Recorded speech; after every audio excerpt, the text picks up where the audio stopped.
일반적으로 설교는 성경을 한 번 읽은 사람이 잘하겠습니까? 두 번 읽은 사람이 잘하겠습니까? 두 번 읽은 사람보다는 네 번 읽은 사람은 어떨까요? 그럼 네 번 읽은 사람보다는 한 10번 읽은 사람은 어떨까요? 암만 해도 성경을 많이 읽으면 많이 읽을수록 설교가 좀 더 풍성해지겠죠? 그렇다면은 신앙을 오래 예를 들어서 한 70, 80, 90쯤 되시는 분이 설교를 하면은 더 잘하겠죠? 그렇지 않겠습니까? 성경을 많이 읽었으니까. 목사님들이 20살 때부터 이제 신학에서 공부를 하니까 한 60, 70 정도 됐다 그러면은 50년 한 건데 50년 하면은 성경을 일반적으로 새벽 기도를 3년을 하면 성경이 한 번 돌거든요. 그러면은 50년이면 한 20번 가까이는 읽었을 테니까 많이 읽으면 많이 읽을수록 설교가 풍성하다 그러면은 연세가 깊으신 분일수록 성경의 설교가 더 풍성하고 은혜가 넘쳐야 될 것이 일반적인데, 뭐 설교하기는 이런 말을 해요. 설교자의 전성기는 55세에서부터 65세까지라. 그래서 한때는 굉장히 그게 궁금했어요. 왜 그럴까? 많이 읽으면 많이 읽을수록 성경이 더 풍성하다면은 70, 80 되실수록 더 나을 텐데 왜 그럴까 고민을 해보니까 이게 하나가 알게 됐어요. 이게 뭐냐면 체력에 문제가 있더라고요. 체력이 달리면은 생각이 잘 안 나고, 체력이 달리면은 글이 잘 안 써지고, 체력이 달리면은 말이 잘 안 되는 거예요. 그래서 성경을 많이 읽은 것과 체력이 가장 유사한 때인 가장 최고의 정점을 찍을 수 있을 때가 이게 55세와 65세이기 때문에 이때가 설교의 전성기다라고 이야기를 하는 이야기는 제가 55세라는 얘기죠. 윤석열 대통령 덕분에 55세 그렇습니다. 근데 제가 이 말씀 드리는 이유는 요한 1서를 기록한 사도 요한은 90세입니다. 그러면 일반적으로 말했을 때 체력이 많이 달리고 글을 쓰는 것이 매우 힘들 만한 상황이지 않겠어요. 근데 그 힘들고 지친 90세의 노인께서 이렇게 성경을 써가지고 글을 써가지고 교회에 직접 보내는 이유가 있겠죠. 웬만하면은 니들이 좀 알아서 해. 이제 내가 90세나 돼서 뭘 더 하겠어 라고 생각하시고 뒷자리에 앉으실 수도 있을 텐데 그게 안 될 만큼 이 초대교회 상황이 만만하지 않은 일이 발생됩니다. 이게 뭐냐면 지금으로 말하면 신천지급 이단이 등장한 거예요. 초대교회를 거의 휩쓸다시피 하는 굉장한 이단이 하나가 등장했는데 그 이단이 영지주의입니다. 이 영지주의를 몇 번 여러분에게 말씀을 드렸는데 오늘은 좀 다른 관점에서 말씀을 드릴게요. 영지주의란 어떤 것이냐? 성도의 삶을 무력하게 만드는 겁니다. 그러니까 성도가 마땅히 가야 될 길이 있는 거예요. 근데 그 길을 가지 못하도록 다른 거를 가르쳐 주는 겁니다. 그래서 다른 거를 하게 함으로 말미암아 정작 가야 될 길을요 못 가게 하는 것이 영지주의가 가지고 있는 굉장히 중요한 특징이에요. 예를 들어 봅시다. 신앙생활을 하는 것을, 신앙생활이라는 것은 인생 전부 아니겠어요. 근데 그거를 종교생활로 제한을 시켜버리는 거예요. 예를 들어서 교회 가서 예배하고 왔어? 그럼 다 한 거야. 교회 가서 기도하고 왔어? 그럼 신앙생활 다 한 거야. 나머지는 이제 내 마음대로 살아도 돼. 이런 식의 구조를 짜주는 거란 말입니다. 그래서 교회에서는 굉장히 활발해요. 막 신이 나고 하나님 말씀에 충만하고, 근데 집에 가고 직장에 가면요 딴 사람이 돼 있는 겁니다. 신앙이 교회에서만 있고 교회 밖으로는 못 나가는 거예요. 왜? 교회에서 하는 게 신앙생활이 전부라고 알고 있으니까 이렇게 가르치는 겁니다. 또는 신앙생활을 깨달음으로 제한을 시키는 거예요. 성경을 많이 읽어요. 성경을 여러분, 우리가 성경을 많이 읽는 것은 사실 저하고 여러분하고는 조금 다른 관점이 있어요. 저는 여러분들에게 전하기 위해서 성경을 좀 많이 읽는다고 봐도 무방할 것 같아요. 근데 여러분들은 많이 알아 뭐 하시게요? 모르시는가요? 많이 알아서 살아야지. 그러니까 많이 알수록 좋은 거 아니겠어요? 많이 알아가지고 그 말씀대로 살아가는 것이 성도에게는 성경의 목적이라고요. 그런데 그거를 내가 많이 알고 있어. 이거로 끝내게 하는 게 영지주의라니까요. 그러니 신앙이 아는 걸로는 많이 있는데 그 아는 것이 삶이 안 되고 있는 거예요. 그게 영지주의의 모습이에요. 또 다른 거를 예를 든다면 기복화라고 봐도 될 것 같아요. 신앙생활의 목적이 복 받는 거예요.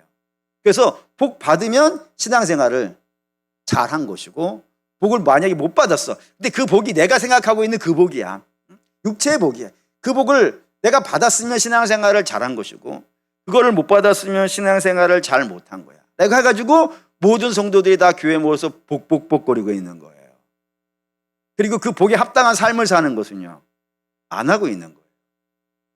그것을 신앙생활의 전부라고 이야기해 주는데 사람들이 여기에 막 휩쓸려 가는 거예요. 왜냐하면은 신앙생활이 너무 편하거든. 교회 가서 하면 다 해. 근데 여러분, 우리가 교회에서 사는 것보다 세상에 살고 있는 시간이 훨씬 더 길잖아요. 그리고 교회에서 믿음으로 사는 것보다 세상에서 믿음으로 사는 것이 더 어때요? 더 힘들잖아요. 그러니까 힘든 건 안 해도 된다 그런 거예요. 안 힘든 건 해도 된다 그러는 거예요. 그러니 얼마나 신앙생활이 쉽고 깨달으면 되는 거예요. 그냥 내가 충분히 깨달으면 되는 것이고, 성경 많이 읽고 그게 땡 이렇게 만들어주니 얼마나 신앙생활이 편하겠어요. 그러니 그쪽으로 맹목적으로 달려가는 일들이 초대교회에 발생이 되었다 이겁니다. 근데 여러분, 기독교라고 하는 것은 그럴 수가 없어요. 구조 자체가. 예를 들어서 우리가 기독교인 그러지 않습니까? 기독교인을 영어로 크리스찬 그러죠. 크리스찬이라는 단어는 헬라어의 크리스티안이라고 하는 단어에서 온 거예요. 그 크리스티안이라는 단어가 어떠한 뜻이냐면은 그냥 쉽게 표현한다는 말이죠. 예수 그리스도에게 속한 사람입니다. 근데 그거를 의역을 하는 거예요. 의역을 해가지고 우리가 느낌이 팍 하는 단어로 바꾼 다음 이렇게 바꿔요. 그리스도인이라는 단어, 기독교인이라는 단어는 예수의 종이라는 겁니다. 예수에 속했으니까 종 아니겠어요. 예수라고 하는 주인의 안에 속해 있는 자니까 종이에요. 그러면 이 종이라고 하는 사람은 어떠한 삶을 살까요? 종은 자기의 뜻이 있어요, 없어요? 없어요. 종이 어떻게 자기의 뜻이 있어요?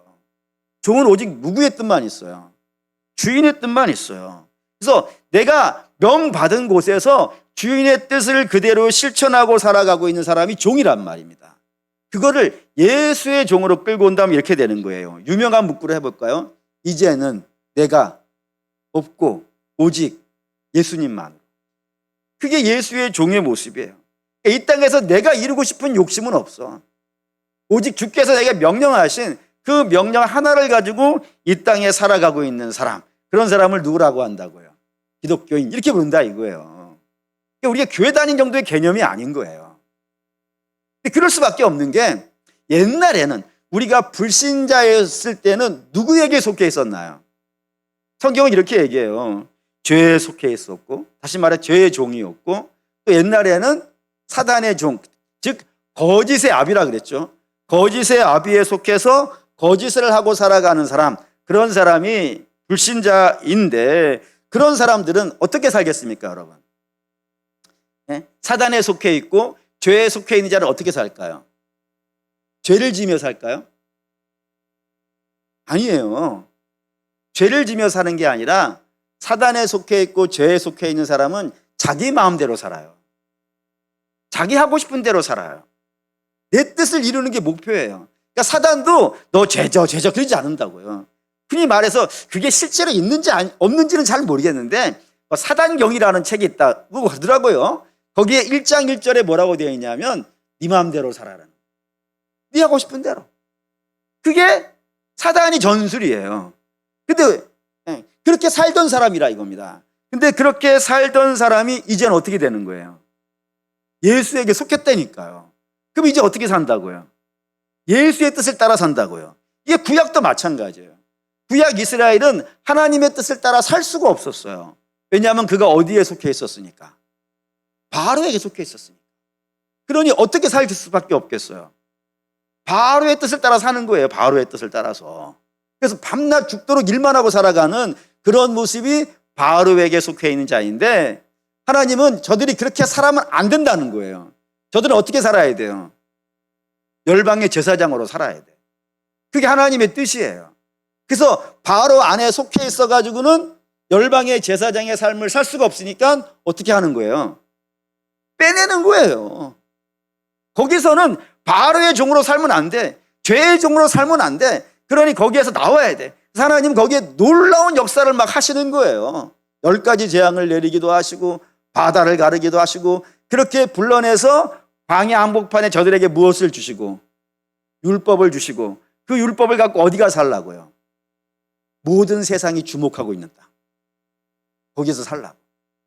지금도 온 세상이 가나안 보고 있잖아요. 전쟁 났으니까.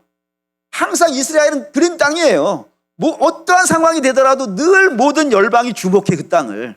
그 땅 한가운데에서 너희는 죄가 시키는 대로 살지 말고 자기 마음대로 살지 말고 오직 주의 법을 따라서 살아. 온 열방이 누구를 보게 하라고요?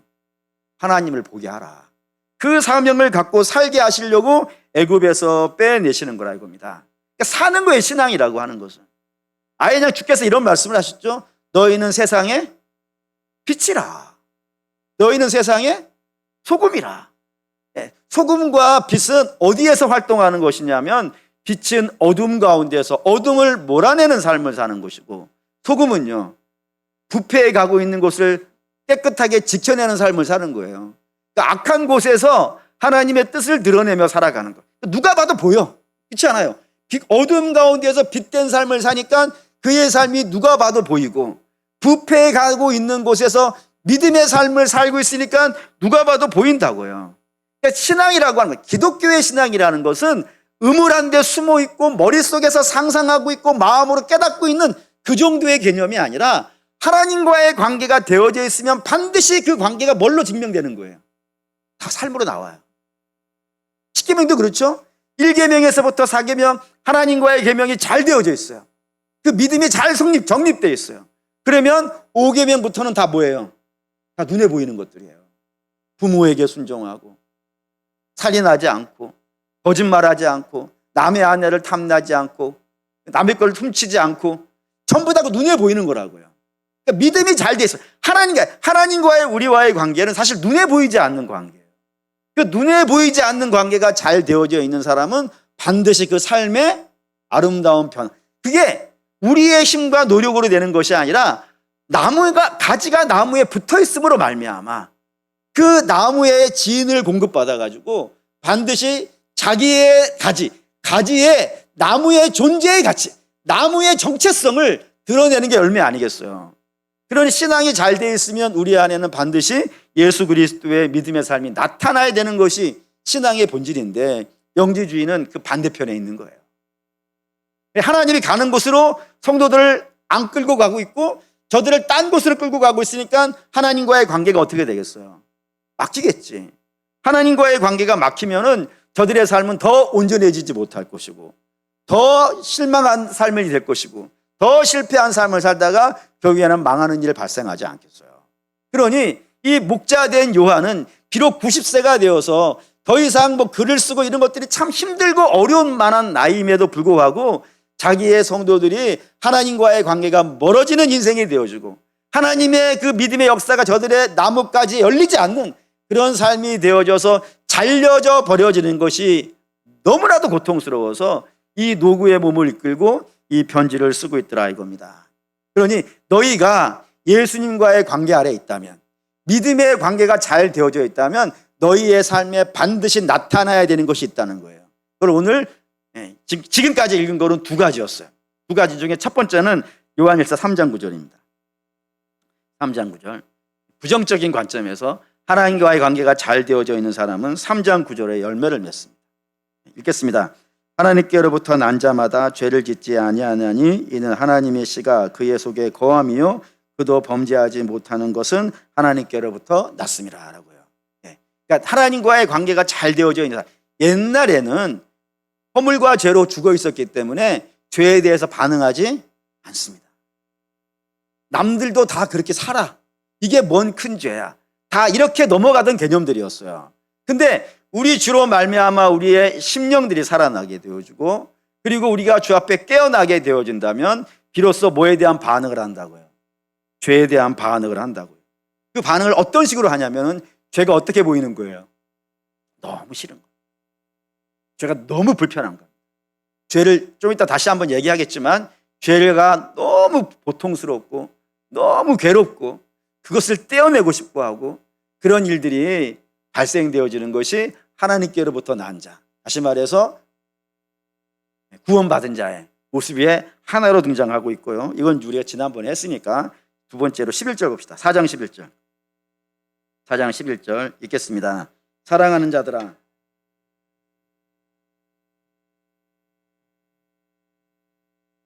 두 번째가 등장하는 것이 서로 사랑하라라는 개념으로 등장한다 이겁니다. 누구에게요? 하나님께로부터 난 자는 죄를 싫어하고요. 하나님께로 난 자는요 반드시 어떠한다고요? 서로 사랑하는 일이 있다 이겁니다. 그 사랑이라는 것이 말과 혀로 하는 것이 아니고요. 행함과 진실함에서 나오는 사랑이라고요. 요거를 좀 더 다른 관점으로 봅시다. 데살로니가전서 1장 3절. 데살로니가전서 1장 3절. 3절. 데살로니가전서 1장 3절 읽겠습니다. 너희의 믿음의 역사와 사랑의 수고와 우리 주 예수 그리스도에 대한 소망의 인내를 우리 하나님 아버지 앞에서 끊임없이 기억함이니. 바울이 데살로니가 교회를 생각하면 떠오르는 세 가지 개념이 등장했는데 그중에 오늘 우리의 관점에서 뭐가 보인다고요? 사랑의 수고라고 되어 있어요. 이 수고라는 단어가 코프스라고 하는 단어를 씁니다. 근데 이 코프스라고 하는 단어의 뜻이 무엇이냐면은 내가 어떤 일을 하는 거예요. 근데 어떤 일을 하는데 굉장히 고생스럽게 하는 거예요. 그러니까 사랑이라는 것을 그냥 당신 내가 사랑해 라고 이렇게 말로 퉁치는 그런 개념이 아니라 이 사랑을 실천하기 위해서 내가 너무나도 큰 수고를 해야 돼. 너무 고통스러운 그냥 자기 희생적, 우리 주님의 사랑으로 말한다면 자기 희생적인 사랑. 내가 이 사랑을 행함으로 말미암아 내가 어딘가 아프게 돼 있어. 내가 손해를 보게 돼 있어요. 그럼에도 불구하고 그것을 하는 것을 코푸스라고 하는 단어를 쓴다 이겁니다. 그래서 이제 그 단어 때문에 이제 우리가 이해하는 것, 하나님의 사랑은 어떤 것이냐? 자격 없는 자에게 값없이 베풀어 주시는 은혜의 사랑 아니겠어요? 그거를 이제 우리는 일반적으로 코푸스, 사랑의 수고라고 한다 이겁니다. 마찬가지로 교회가 누구를 사랑하는 거예요? 성도가 누구를 사랑하는 거예요? 이 육체적인 관계를 의미하지 않습니다. 육체적인 관계 속에서의 사랑이 아니라 내가 저를 성도로서 귀하게 여기는데 저 사람이 좀 자격이 없고 좀 부족하고 좀 밉상이고 좀 곤란한 짓을 하는 경우들이 종종 있지만 그럼에도 불구하고 주가 나를 그렇게 사랑해 주셨으니 일체 오래 참음으로 참아주시고 사랑해 주셨으니 그 사랑을 받은 내가 그 사랑을 베푸는 것, 이거를 코푸스라고 부른다 이겁니다. 그러니까 사도는 너희가 그런 사랑이 있어야 된다 이겁니다. 너희가 예수 믿느냐? 너희가 구원받았느냐? 예수의 구원을 받았느냐? 그러면 예수의 사랑과 흡사한 예수의 사랑의 그 흔적에 남는 그런 모습의 사랑이 나와야 된다라고 이렇게 이야기를 한 거예요. 그냥 머릿속으로 사랑 이런 개념이야. 오래 참고 온유하고 그걸 아는 것 정도로 하면 안 돼. 그걸 아는 것 정도가 아니라 그 사랑을 하고 살아야지 라고 이야기하고 있단 말이에요. 영지주의는 어떻게 한다고요? 아는 거로 끝나는 거예요. 사랑이 이런 거야 하고 알았으면 충분해. 안 해도 돼. 알기만 하면 돼. 깨달으면 충분해 라는 것이고, 사도 요한은 알았어? 알았으면 살아야지 라고 이야기한다 이겁니다. 그러면 우리 성도된 자의 고민은 뭐가 될 수밖에 없겠어요? 당연히 이런 사랑을 우리가 하고 있는가? 예수 믿으면 이런 사랑을 해야 된다는데, 이런 사랑을 하라 그러는데 내가 하고 있는가? 라고 하는 생각이 들어갈 수밖에 없는 상황이지 않습니까? 그럼 어떻게 하면 그런 사랑을 할 수 있을까요, 여러분? 하라고 했으니까 해야겠는데 어떻게 해야 그런 사랑을 할 수 있을까요? 요거를 사도 요한이 이 말씀을 기록하면서 떠오르는 장면이 있었던 것 같아요. 어떤 장면이냐면 최후의 만찬 석상에서 예수님이 하신 말씀과 행동, 요것이 사도 요한이 머릿속에 기도하면서 떠올랐던 것 같아요. 이제 요한복음 13장에서부터 17장까지가 이 최후의 만찬 석상에서 예수님이 하신 말씀과 행동과 기도들을 모아놓은 부분인데, 여기에 구조가 되게 재밌게 되어 있어요. 어떻게 되어 있냐면 맨 처음에 한 게 뭐냐면 세족식을 합니다. 세족식을 하고 나서 그리고 성만찬이 진행이 돼요. 그 성만찬이 끝나고 났을 때 어떤 일이 벌어지냐면 유다가 떠납니다. 주께서 떡을 찍어서 포도주에 찍어서 주니까 그걸 갖고 나가버린 걸로 되어 있어요. 그래서 유다가 떠나버린 다음에 주께서 하신 말씀이 있어요. 이렇게 봅시다. 요한복음 13장.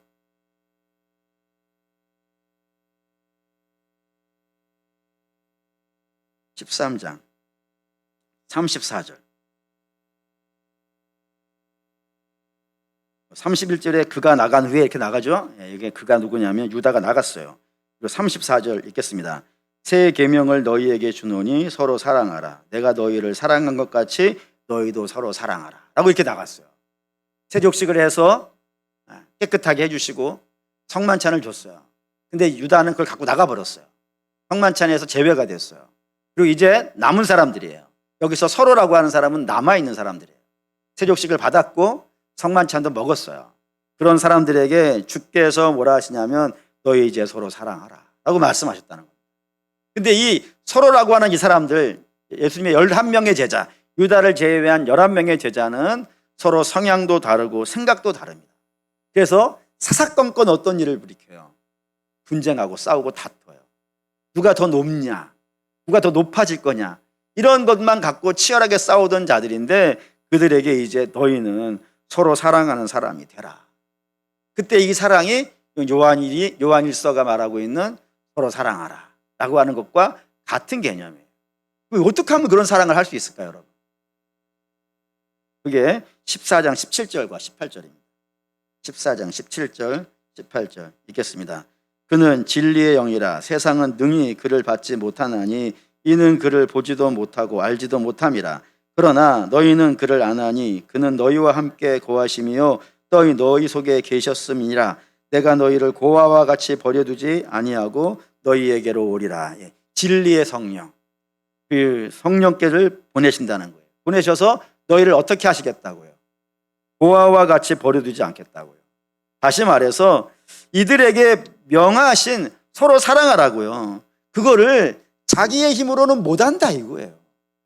우리가 어떻게, 내가 좋아하는 사람은 사랑할 수 있지만 나하고 성향도 다르고 생각도 달라서 늘 치고받고 하는 사람에게 자기 희생적인 사랑을, 내가 그 사랑을 하는 것으로 인하여서 손해도 볼 수 있고 참아야 되고 이런 좀 불편한 사랑을 할 수 있는 것은 자기 힘으로는 되는 것이 아니고 반드시 뭐가 있어야 된다고요? 성령께서 임하셔야 된다. 그래서 고아와 같이 하는 것은 연약함이 연약함. 내가 너희를 연약하게 두지 않을 거야. 반드시 내가 너희에게 성령을 보내셔가지고 내가 너희에게 한 이 명령을 지키게 할 거야 라는 겁니다. 그래서 20절, 요한복음 14장 20절 읽겠습니다. 그날에는 내가 아버지 안에 너희가 내 안에 내가 너희 안에 있는 것을 너희가 알 것이라고. 그래서 너희가 성령께서 임하심으로 말미암아 하나님과 우리가 다 주 안에서 연합되어져 있는 이 신비롭고 놀라운 장면들을 너희가 보게 될 것이고, 그거를 알게 되어지면 요한복음 14장 21절 14장 21절 읽겠습니다. 나의 계명을 지키는 자라야 나를 사랑하는 자니 나를 사랑하는 자는 내 아버지께 사랑을 받을 것이요 나도 그를 사랑하여 그에게 나를 나타내리라. 여기 이제 나의 계명을 지키는 자가 나왔어요. 나의 계명이 뭐예요? 앞에 맞잖아요. 새 계명을 주노니 서로 사랑하라. 더 정확하게 15장 2절 12절 요한복음 15장 12절 읽겠습니다. 내 계명은 곧 내가 너희를 사랑한 것 같이 너희도 서로 사랑하라 하는 이것이니라 라고 하면서 여기에 사랑이라고 하는 정의가 그냥 바로 등장하게 된 겁니다. 그러니까 쭉 정리가 되잖아요. 최후의 만착선상에서 주가 하신 말씀, 우리가 말과 혀로만이 아니라 행함과 진실함으로 사랑하라는 것이 주의 명령인데, 이 명령은 고아와 같은 심령으로는, 연약한 심령으로는 감당이 안 된다고요. 감당이 안 되는데 이거를 감당하게 하시려고 주께서 뭐를 하신다고요? 성령을 주신다 이거예요. 누구에게? 그게 이제 봅시다. 여기 요한일서 4장 13절. 이것 때문에 몇 가지 왔어요. 13절 읽겠습니다. 그의 성령을 우리에게 주심으로 우리가 그 안에 거하고 그가 우리 안에 거하시는 줄을 아느니라. 이게 굉장히 중요한데, 여기에 그의 성령을 우리에게 주심으로라고 되어 있어요. 이 주심으로라는 단어가 너무 중요한데 데토켄이라고 하는 그런 단어인데 너무 중요한데 이걸 어떻게 설명해야 될까? 어떻게 설명해야 될까? 고민하다가 그냥 있는 대로 제가 배운 대로 합시다. 뭐냐면은 이 데토켄이라는 동사예요. 동사인데 이 동사가 완료형으로 되어 있어요. 완료형으로 되어 있다는 건 이미 주께서 성령을 우리에게 주셨다 이거예요. 주셨다고.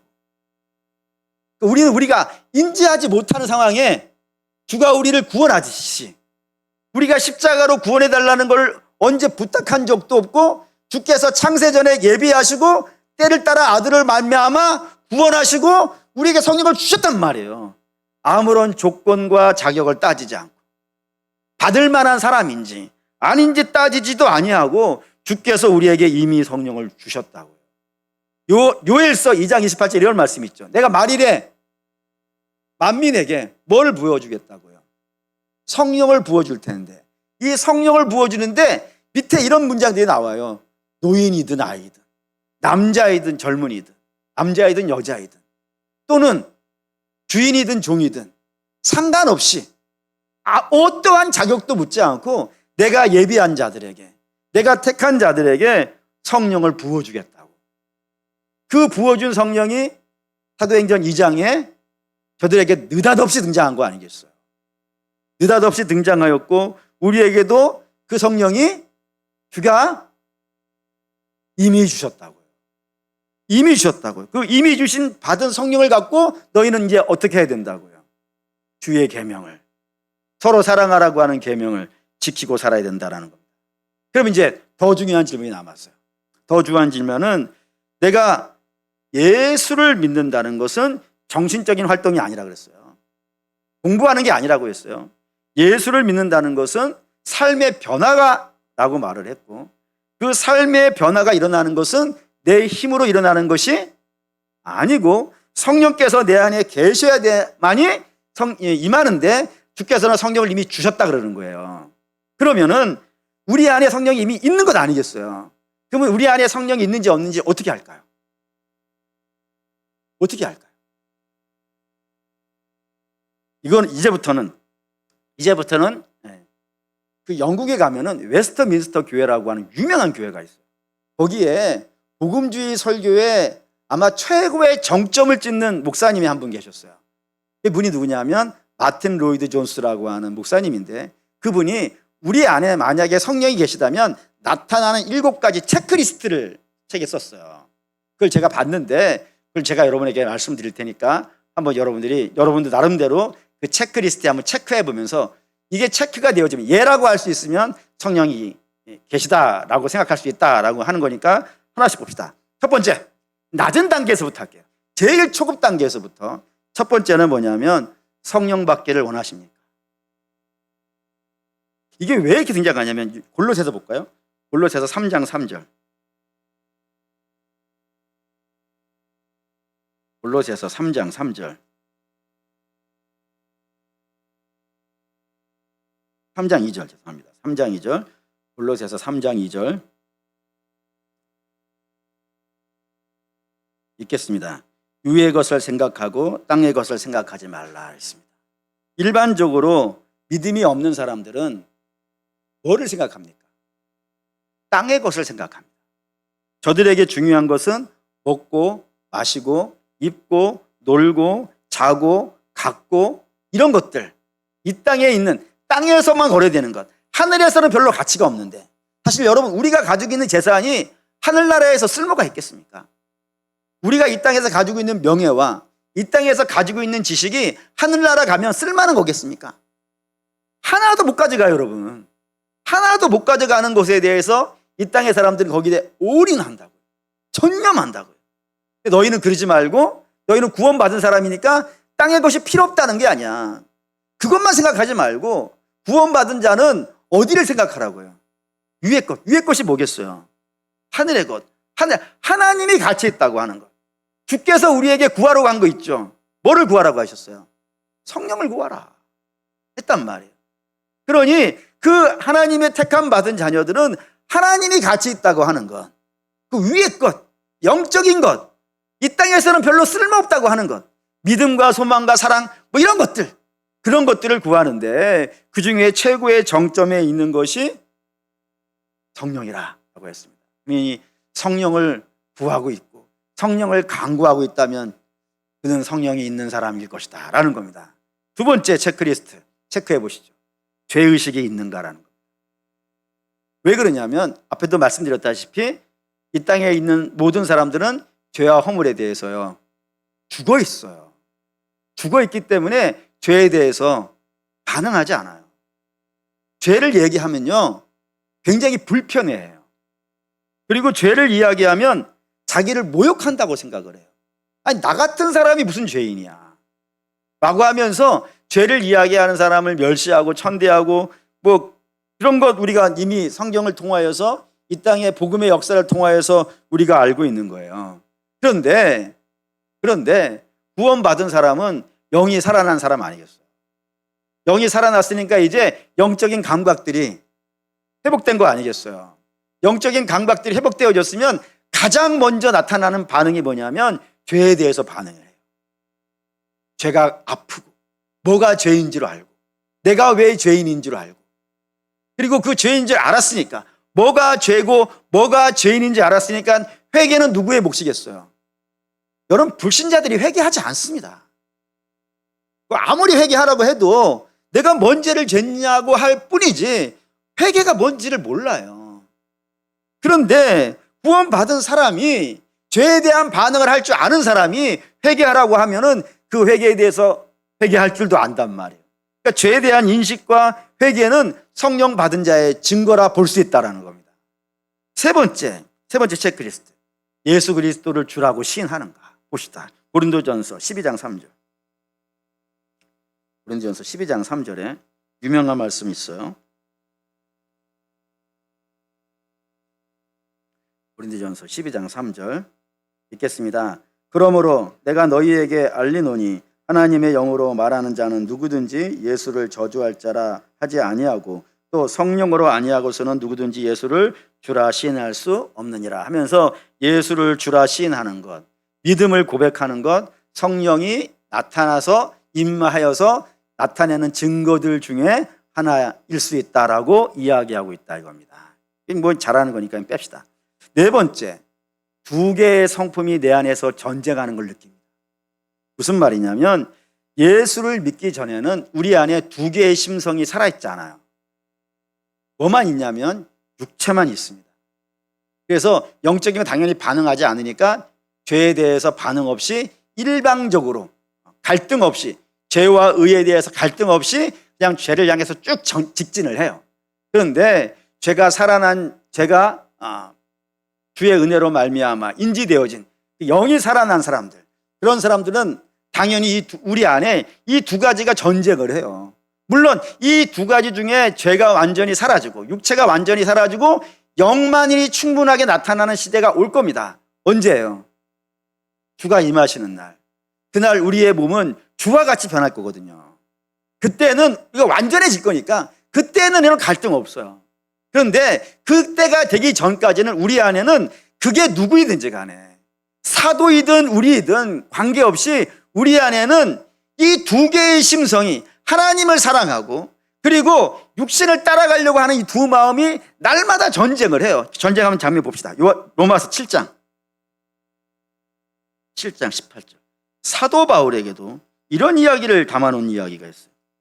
사도 바울이 로마서를 썼을 때가 가장 영적으로 충만했을 때라고 되어져 있는데 거기에 로마서 7장 18절에서 21절 이런 말씀이 있어요. 읽겠습니다. 내 속 곧 내 육신에 선한 것이 거하지 아니하는 줄을 아노니 원함은 내게 있으나 선을 행하는 것은 없노라. 내가 원하는 바 선을 행하지 아니하고 도리어 원치 아니하는 바 악을 행하는도다. 만일 내가 원하지 아니하는 그것을 하면 이를 행하는 자는 내가 아니요 내 속에 거하는 죄니라. 그러므로 내가 한 법을 깨달았노니 곧 선을 행하기 원하는 나에게 악이 함께 있는 것이라. 하면서 내 안에 이 두 심령이 날마다 치고받고 싸우는데 이 심령이 속에서 내가 종종 지는 거예요. 져서 죄 아래로 끌려가는 모습을 보는 거예요. 그때 24절 이런 말 합니다. 있죠. 보호라 나는 공고한 사람이로다. 이 사망의 몸에서 누가 나를 건져. 이게 사도 바울이 로마서를 쓰고 있을 때 자기가 자기 자신을 통하여서 경험한 심령 중에 하나예요. 이런 싸움이 있어요. 그러니까 예수 믿는 사람들은 이 싸움이 있어요. 그러니까 우리의 싸움은 혈과 육이 아닌 거예요. 그러니까 혈과 육의 문제가 아니라 우리 안에 우리를 막 다시 죄로 끌고 가려고 하는 악한 세력들이 있단 말이에요. 그것들과 치열하게 믿음으로 막 싸우고 그것으로 인하여서 때로는 부상도 있고 뭘 다쳐가지고 야전병원에 실려가서 병째 침상에 누워있다가 좀 회복되어지면 더 밥 먹고 나와 또 싸우고 이런 싸움들이 있을 수밖에 없다고요. 그래 이런 싸움을 하고 있다면은 이런 싸움을 느끼고 있다면 이 영적인 갈등들이 있다면 그의 안에 성령이 역사하고 있는 것이라는 사실을 인지할 수 있다 이겁니다. 다섯 번째 싸움만 있는 게 아니라 뭐도 있냐면 성령께서 그 안에 있는 사람들에게는 하나님이 역사하시는 것을 느낀다 이거예요. 이게 뭐냐면은 영적인 감각이 살아나 있지 않을 때는 잘 되잖아요. 뭐든지 잘 되면 누구 때문이에요? 나 때문이에요. 내가 잘해서요. 근데 내가 잘한 게 없어요. 그러면 누굴 때문이라 그러겠어요? 누가 나를 도와줬어. 저 사람이 나를 도와줬어. 나한테 지금 배경이 되어줬어. 뭐 이렇게 얘기하겠죠. 근데 그것도 아니면요. 우연이야. 소도 뒤로 넘어졌더니 아니 소가 뒤로 넘어질 수는 없지. 사람이 뒤로 자빠졌더니 아니다. 거꾸로 얘기했네. 앞으로 자빠졌더니 다이아몬드를 주웠어. 우연이야. 이렇게 하는 거예요. 그러니까 다 우연이야 라고 이야기한다고요. 그런데 성령이 그 안에 있는 사람들은 내 삶에 어떤 감사하고 기쁜 일이 일어났어요. 또는 뭐 아닐 수도 있어요. 어려운 일이 있을 수도 있어요. 그런데 그 모든 일 속에서 누구를 느껴요? 하나님의 일하심을 느껴요. 하나님 나를 이렇게 이끌어가죠. 하나님 나로 하여금 회개하게 하시는 거예요. 하나님이 이 모든 것들을 하나님이 하셨구나. 모든 것은 하나님께 영광이구나. 이런 식으로 하나님의 역사하심을 느낀다 이겁니다. 여기까지가 5가지인데 여기까지가 5가지인데요. 이 5가지는 조금 약점들이 있어요. 이게 뭐냐면은 분명히 성령이 우리 안에서 계시다는 것을 추정해 볼 수는 있어요. 성령이 아니면 이런 일이 나타나지 않으니까. 그런데 100%는 아닙니다. 가능성이 농후해요. 성령이 안에 있는 건 충분히 농후한데 아닐 수도 있어요. 뭐 당장 예를 들어서 예수님을 주라 하는 자 중에 주가 모른다고 하는 자도 있는 것 아니겠어요. 그러니 이게 5가지가 성령이 우리 안에 있는 증거이긴 한데 이게 100%라고는 할 수는 없고 농후하기는 해요. 그래서 이걸로 점검할 수는 있지만 100%는 아니에요. 지금부터 말씀드리는 2가지는 100%예요. 여섯 번째는 성령의 열매가 있느냐. 여러분 우리가 갈라디아서 5장 내용 아시죠? 육체의 소욕이 있고 성령의 소욕이 있어요. 이 둘이 서로 거슬린다고 되어 있어요. 서로 함께 가지 않는다. 그런데 육체의 소욕을 따라가는 사람들이 있어요. 그런 육체의 소욕을 따라가는 사람들에게는 육체의 일이 등장하는데 그렇게 육체의 소욕을 따라갔기 때문에 그가 그 육체의 일을 따라갔기 때문에 그의 책임 아래에서 어떤 일이 벌어진다고요. 기억나시죠? 성령, 육체의 욕심을 따라간 사람은 내가 간 거예요. 내가. 그렇죠? 누가 시킨 건 아니잖아요. 내가 육체를 따라간 거예요. 그래서 내가 한 결과예요. 그 결과가 뭐였어요? 맨 처음에 등장하는 게 음행이고 뭐 이런 거 쭉 나오잖아요. 그건 내 일이에요. 내가 그걸 만들어낸 거예요. 그런데 성령의 소욕, 다시 말해서 성령께서 그 안에 있는 사람들에게는 성령께서 일을 하신다고요. 성령께서 일을 하셔가지고 열매를 내놓는데 그 성령이 내놓는 열매를 이 세상에 막을 법이 없는데 그게 열매예요. 육체의 일은 내가 한 결과라고요. 내가 육체를 따라갔기 때문에 그런 것이고 성령께서 내 안에 계시면 성령께서 내 안에서 역사하셔가지고 반드시 누구도 막지 못하는 성령의 열매를 내놓는다고요. 근데 그 열매에 들어있는 성분 중에 7, 9가지가 있는데 그 중에 첫 번째로 등장하는 게 뭐였어요? 사랑이 거기서 등장해요. 성령의 열매라고 하는 그 열매의 한 내용으로 사랑이라고 하는 것이 등장하고 있는 장면을 여러분들이 기억하셔야 돼요. 성령이 있으면 이 열매가 나온다 이거. 그런데 재밌는 게 7번째인데요. 고린도전서 12장 보시죠. 12장 12장, 고린도전서 12장은 은사장이라고 불러요. 은사는 선물이에요. 그러니까 은사에 뭐가 등장하냐면 사랑이라고 하는 것이 등장해요. 근데 열매와 은사를 좀 구별하실 필요가 있어요. 열매와 은사를 어떻게 구별하냐면 열매라고 하는 것은 당연히 맺혀지는 거예요. 그렇잖아요. 나무에 붙어 있으면, 가지가 나무에 붙어 있으면 당연히 맺혀지는 것이 열매예요. 근데 은사라고 하는 것은 주가 구하는 자에게 주시는 거예요. 마치 뭐 예언의 은사, 방언의 은사 이런 것처럼 사랑을 은사로도 쓴단 말이에요. 그러니 성령이 임하심으로 말미암아 자연스럽게 사랑이 등장하는 것과 마찬가지로 너희 안에 성령이 있으면 성령께 뭐 하라고요? 은사를 구하는데 그 구해야 되는 은사 중에 하나라고 뭐가 등장하냐면 사랑이 등장하고 있다는 거예요. 그러니 이 사랑이라고 하는 것은 성령이 있으면 자연스럽게 나오기도 하고 우리가 구함으로 인하여서 받기도 한단 말이에요. 그러니까 어떤 형태로든지 뭐가 나온다고요. 사랑이라는 것은 반드시 등장하는 거라 이겁니다. 그러니 우리가 우리 안에 성령이 있음을 찾을 수 있는 방법 중에 하나가 뭐냐면 우리 안에 하나님이 기뻐하시는 그 사랑이 존재하고 있는가. 성령의 열매로서의 사랑이 존재하고 그리고 하나님의 성령의 은사로 성령이 우리에게 주시는 은사의 개념으로 사랑이라는 것이 존재하고 있는가. 그거를 점검해 보라 이겁니다. 점검해 봐서 우리 안에 사랑이 하나님이 기뻐하시는 그런 사랑이 약화되어 있거나 또는 작아져 있다면요. 하나님과의 관계에 뭐가 문제가 있는 겁니다. 문제가 있으니까 당연히 그거를 죄로 인식을 하시고 당연히 그걸 회개하셔야 되고 당연히 하나님의 사랑을 구하셔야 되고 그러면 성령께서 우리에게 그 사랑을 넘치게 열매로 맺게 하실 것이고 그래서 우리가 믿음의 삶을 살아가는 것이지 그렇지 않고 말로만 그리고 생각으로만 그렇게 사는 것이 신앙이 아니라는 것이 사도 요한이 우리에게 이야기해 주고 있는 것입니다. 그런 관점에서 결론을 내립시다. 결론, 우리가 베드로후서 1장에 신성한 성품이라는 걸 확인했습니다. 믿음에서 시작해서 뭐로 결론나요? 사랑으로 결론나는 거. 그러니까 성도는 이 믿음의 삶에 참여하고 있어야 돼요. 신성한 성품에 참여하고 있어야 돼요. 믿음이 있으면 그 믿음의 지식을, 덕의 지식을 이렇게 쌓아가면서 결국에는 형제 우애와 그 위에 사랑이 입혀지는 그런 역사가 반드시 있어야 되는 것이 성도의 삶이지.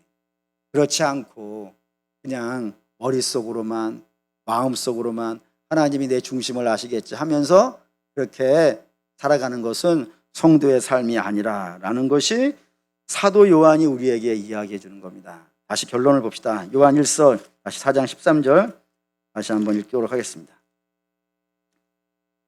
요한 1서 4장 13절 읽겠습니다. 그의 성령을 우리에게 주심으로 우리가 그 안에 거하고 그가 우리 안에 거하시는 줄을 아느니라 라고 하면서 성령으로 말미암아 11절 다시 한번 읽죠. 사랑하는 자들아 하나님이 이같이 우리를 사랑하셨은즉 우리도 서로 사랑하는 것이 마땅하도다 했다는 겁니다. 서로 사랑하는 여러분 바라고 원하는데 그리스도의 사랑이 우리 안에 있는지 그리고 우리 그리스도의 사랑을 우리가 강구하고 있는지 잘 점검하셔서 우리의 신앙이 그저 그냥 말과 혀로만이 하는 신앙이 아니라 정말 주님의 변화되어져 주님의 성령의 역사가 주님이 주시는 역사가 우리 안에 삶이 되어지는 역사 있으시기를 주의 이름으로 축원합니다.